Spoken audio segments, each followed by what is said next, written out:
तो देखते हैं आज घर वालों ने क्या भेजा है मेरे को। चलो भैया, बहुत तेज भूख लग गई है। अरे ये तो हमेशा खाली निकलता है यार। ओ भाई, अचार अचार भेज दिया भाई।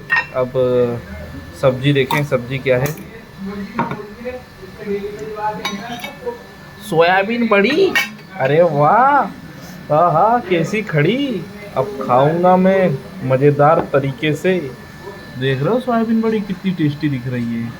थोड़ा सा इसमें ग्रेवी कम है, रसा नहीं है यार ज़्यादा। और मेरे मुंह में तो पानी आ गया।